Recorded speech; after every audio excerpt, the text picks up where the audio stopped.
The witness claimed they remembered everything, but the first anomaly appeared before questioning even began. The reflection lagged behind them, as if recalling the moment instead of living it. When asked to describe the event, their voice trembled, not from fear, but from recognition. They weren't remembering what happened. They were remembering what someone else had already rewritten. Even there, pauses carried residue, micro-delays consistent with overwritten recall. The moment they tried to steady their breathing, the reflection steadied first, and beneath that alignment, a deeper pattern emerged. A synchronization not with their own memory, but with a version of the moment they had never lived. Each question triggered a new distortion. Their memories shifted mid-sentence, overriding themselves in real time. The witness described a corridor that didn't exist, then insisted they'd never said it. Their minds weren't failing, it was being updated.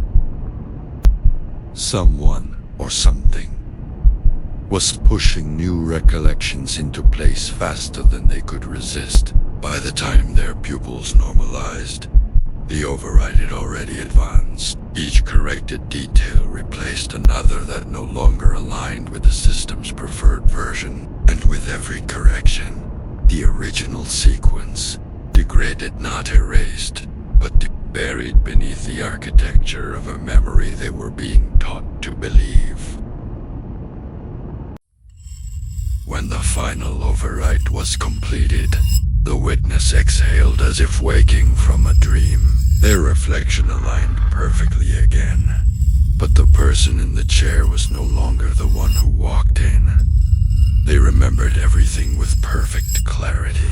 Every detail, every moment, every lie. Because now the lies were theirs.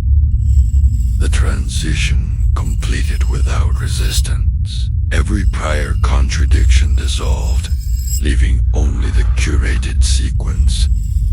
Clean, ordered, and fully compliant. What remained was a stabilized identity.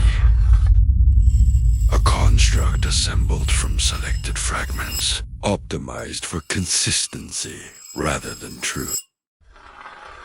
The override didn't end with the witness. The room itself retained conflicting records, parallel chains of event sequences, all time stamped as true. Security footage showed answers that no longer existed on the official transcript. Audio logs captured confessions the witness now denied with absolute certainty.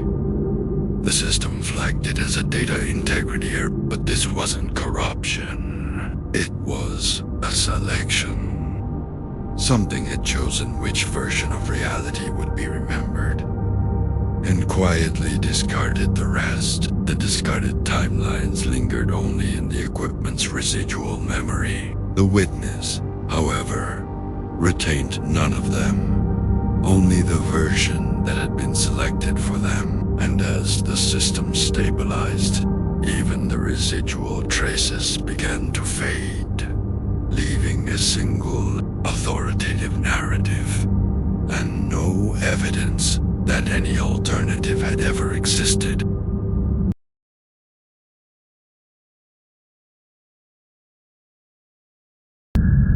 Room 6-7.